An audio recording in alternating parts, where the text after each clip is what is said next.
ഞാൻ പലപ്പോഴും പറഞ്ഞിട്ടുണ്ട്, ലൂക്കോസ് 15 ആ വീട്, അപ്പന്റെ ഭവനം എന്ന് പറയുന്നതാ ദൈവരാജ്യം. അവത്തിൽ നിന്ന് വെളിയിൽ പോയിന്ന അതാണ് ലോകം. ലോകവും ദൈവരാജ്യം.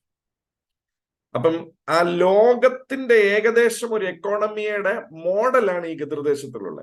അതാ നിങ്ങൾ നോക്കിക്കഴിഞ്ഞാൽ അവിടെ ഈ ഇളയ മകൻ അവിടെ നാട്ടുകാരിൽ ഒരുവനെ പോയി ആശ്രയിച്ചു, അവന്റെ പന്നിയെ മേയ്ക്കാൻ വിട്ടു. ഇവിടുത്തെ എക്കോണമി പന്നിയെ മേയ്ക്കുന്നതാണ് ഇവിടുത്തെ ഈ ലോകത്ത് ആ ഗതിർദേശത്തിന്റെ ആ ഭാഗത്തെ എക്കോണമി.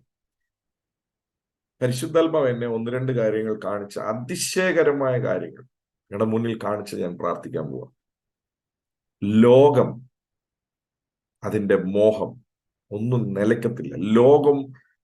ലോകമല്ല നമ്മളെ ഭരിക്കേണ്ടത്, വചനമാണ് നമ്മളെ ഭരിക്കേണ്ടത്. ദൈവരാജ്യം പോലെ സുരക്ഷിതമായ ഒരു സ്ഥലം വേറെ ഇല്ല.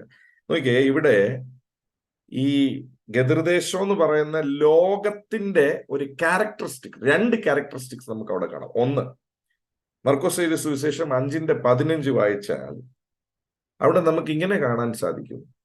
They were not afraid of a possessed man, but they are afraid of a man with the right mind.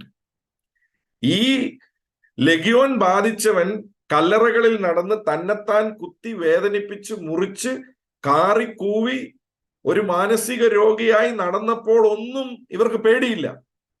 പക്ഷേ നല്ല മനസ്സോടെ ഒരുത്തൻ ഇരിക്കുന്ന കണ്ടപ്പം വചനം പറയാ അവർക്ക് പേടിയാണ്. വായിച്ചേ, മർക്കോസ് 5:15 വായിച്ചു.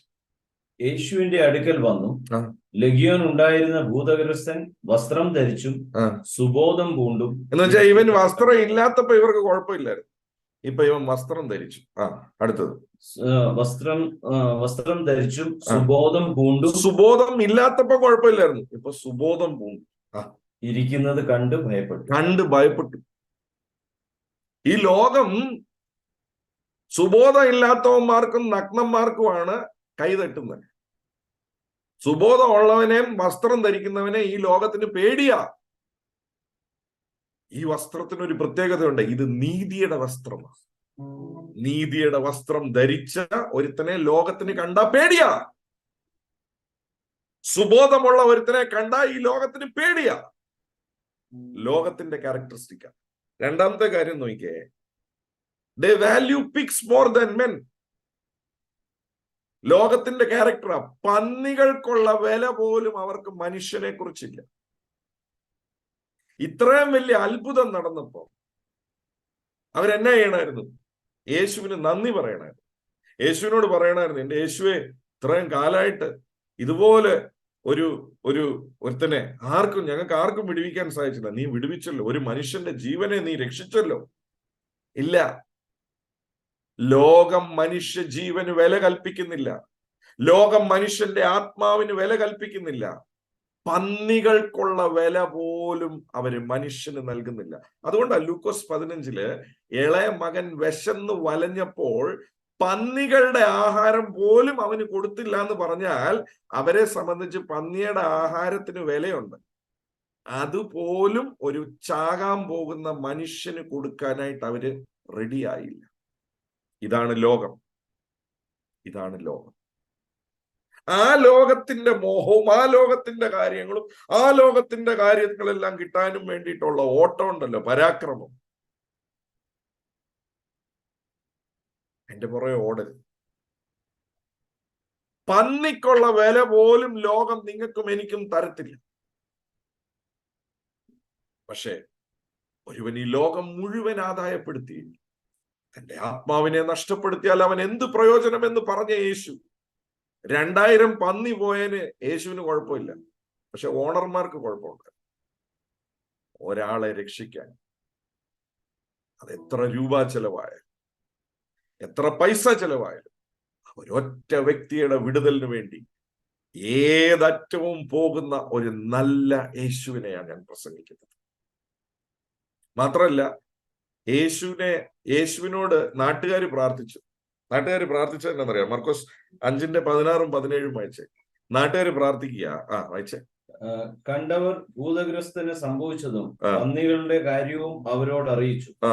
അപ്പോൾ അവർ അവനോട് തങ്ങളുടെ അതിർ വിട്ടു പോകുവാൻ അപേക്ഷിച്ചു തുടങ്ങി. അപേക്ഷിച്ചു, പ്രാർത്ഥിച്ചു. യേശു അതും കേട്ടു. പക്ഷേ ഈ വിടുതലാക്കിയ മനുഷ്യനെ എന്നാ ചെയ്തെന്നറിയാമോ? അവന്റെ വീട്ടിൽ കൊണ്ട് ചേർത്തു. നീ കാട്ടി വസിച്ചാലും, നീ കല്ലറയിൽ വസിച്ചാലും, നീ നശിച്ചു പോയാലും ലോകത്തിന് നിന്നെക്കുറിച്ച് യാതൊരു കെയറും ഇല്ല.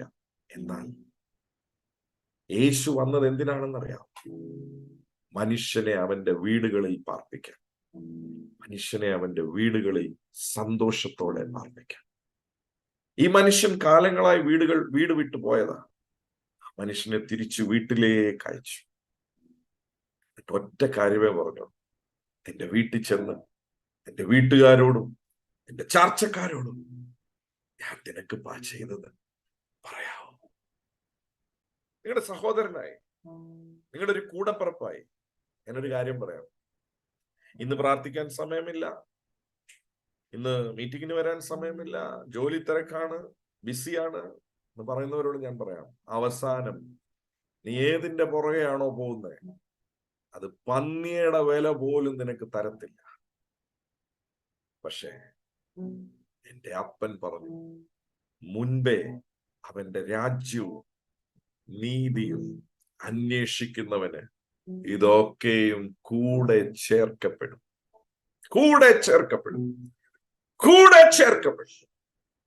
യേശുവിന്റെ പുറകെയാണോ?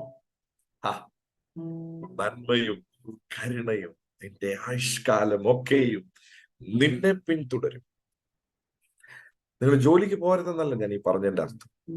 ജോലി ചെയ്യണം, ബിസിനസ് ചെയ്യണം. നിങ്ങളെ ഏത് മേഖലയിലാണോ അപ്പൻ വിളിച്ചിരിക്കുന്നത് ആ മേഖലയിൽ നിങ്ങൾ പ്രവർത്തിക്കണം. എല്ലാവരും ഫുൾ ടൈം മിനിസ്റ്ററി ചെയ്യാനായിട്ടല്ല ഞാൻ ഈ പറഞ്ഞത്. പക്ഷേ ആരാ ഫസ്റ്റ് സ്ഥാനത്ത് നിൽക്കുന്നത്? ആരാ ഒന്നാമത്തെ സ്ഥാനം?